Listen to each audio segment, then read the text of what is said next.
यहाँ पर कुछ नहीं है।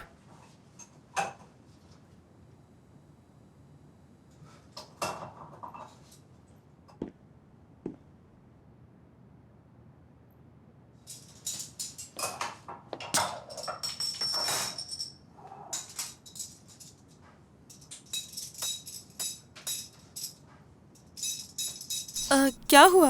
क्या कर रहे हो तुम? इसे देखकर तुम्हें कुछ याद आया?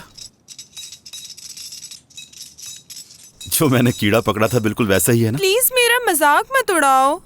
कीड़े कितने अजीब होते हैं, कभी इधर घूमते हैं कभी उधर घूमते हैं, हर जगह गंदगी फैला देते हैं। सही कहा। अब एक दिखाए तो और भी बहुत सारे हो सकते हैं। मत बोलो ऐसे, मेरा घर में रहना मुश्किल हो अच्छा जाएगा। घबराओ मत, मैं कीड़े मारने की दवा लेकर आया हूँ। हाँ? कल ऑफिस जाने से पहले स्प्रे कर देना। कल क्यों करेंगे, अभी कर देते हैं ना, आज ही खत्म हो जाएंगे। ये एक किस्म का जहर होता है। स्प्रे करने के बाद घर में रहना ठीक नहीं होता। सुबह ऑफिस के वक्त ठीक रहेगा। मैं कीड़े वाले घर में नहीं रह सकती। मैं सलीम के पास चली जाती हूँ। मगर नहीं जा सकती। मैं मर्फ को फोन करती हूँ।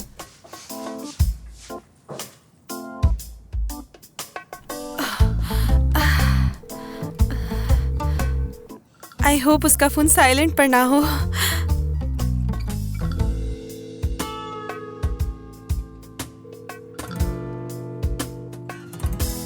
अब क्या करूंगी मैं? अब मैं इस कीड़े वाले घर में तो नहीं रुक सकती ना। ठीक है, एक आइडिया है। क्या तुम मुझे हैप्पी पाई छोड़ दोगे? बिल्कुल नहीं। बिल्कुल नहीं? सब छोड़ो, जो सामान लेना है ले लो, क्लिनिक में सो जाना।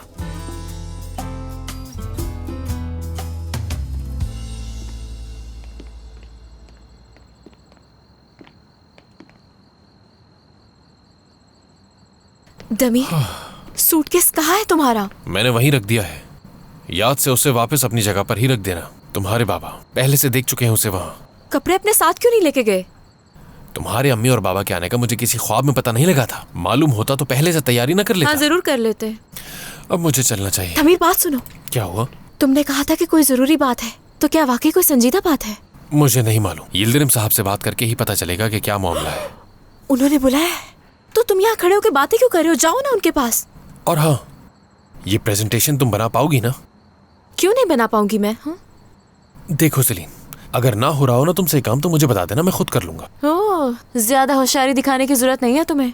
ऐसा कोई काम नहीं है जो सेलिन वक्त पर ना कर पाए। सेलिन, तुम इतनी रात को किससे बातें कर रही हो? अब क्या करूं? जाके बात करो उनसे। क्या बोलूं?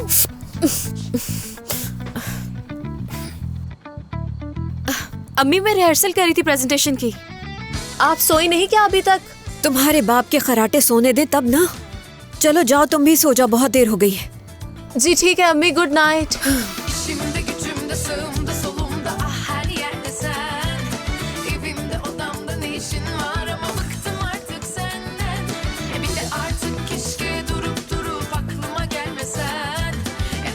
यिल्दिरिम साहब, दमीर, तुम्हें इस वक्त परेशान करने के लिए माफी चाहता हूँ। नहीं कोई बात नहीं। क्या मुझे देर तो नहीं हो गई आने में? अलारा कैसी है? अलारा को कुछ शिकायतें हैं तुमसे? क्या सच में? तुम जानते हो कि अलारा मुझसे मिलना नहीं चाहती। आज काफी अरसे के बाद उसकी कॉल आई मुझे, और वो भी मुझसे तुम्हारी बहुत सारी शिकायतें करने के लिए। तुम जानते हो इसका क्या मतलब हुआ? बहुत शुक्रिया तुम्हारा। मुझे माफ कीजिएगा, मैं कुछ समझा नहीं। काफी सालों के बाद मेरी बेटी को मेरी जरूरत महसूस हुई और उसने मुझसे बहुत सारी बातें की। उसने मुझे बाबा भी कहा, सिर्फ तुम्हारी वजह से।